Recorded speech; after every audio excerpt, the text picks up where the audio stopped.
啊，若过来这件是高雄淹水的受灾户讨无到救助金。这个高雄市伫8月初变大雨，山区来做大水，这个落雨是真正力，土石流灌入去徛家，这个电器家具拢高到烂土。居民伫灾后想要来重建，想要申请到救助金是有够困难。这明明规间的厝绿苍苍，拢是绿高啊埋，但是区公所却认定讲，这个土石流的面积无到一半，袂当来申请到补助，或者乡亲是真切心。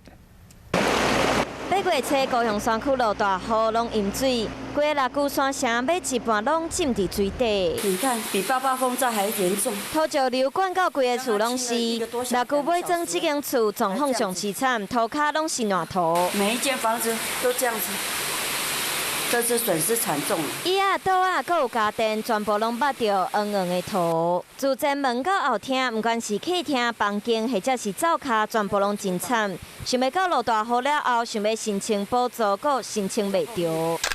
资格无符合，无法度申请补助，原因是土石流的面积无1/2，互厝主真无欢喜。是要联动，包括你的那个厨房是所有的面积算在一起，是没有的。对啊，我每一个房间都是有土石流进来啊，我就不晓得他怎么讲的，说我没有办法符合啊，他也没过来。大雨了后，整理工园、家具、电器拢爱换新的，即摆说连15000块的补助拢申请袂到，互因拢真切心。